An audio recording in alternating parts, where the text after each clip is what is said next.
Hello everyone, welcome to Online Help Guide. Today in this video, I'm going to show you how to clear WhatsApp cache on phone. So without any further ado, let's get started. First, go to settings, then click on the apps option. Now go to manage apps and search for WhatsApp.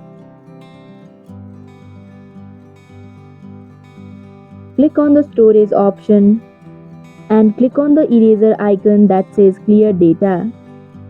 Now tap on clear cache option, and if you're sure, click on the OK button. And that is how you can clear WhatsApp cache on phone. Thank you for watching Online Help Guide. Hope this video was helpful. If it was, then hit the like button and comment down if you have any questions or feedback. Also, if you are new to our channel, subscribe and hit the bell icon so that you don't miss our upcoming videos.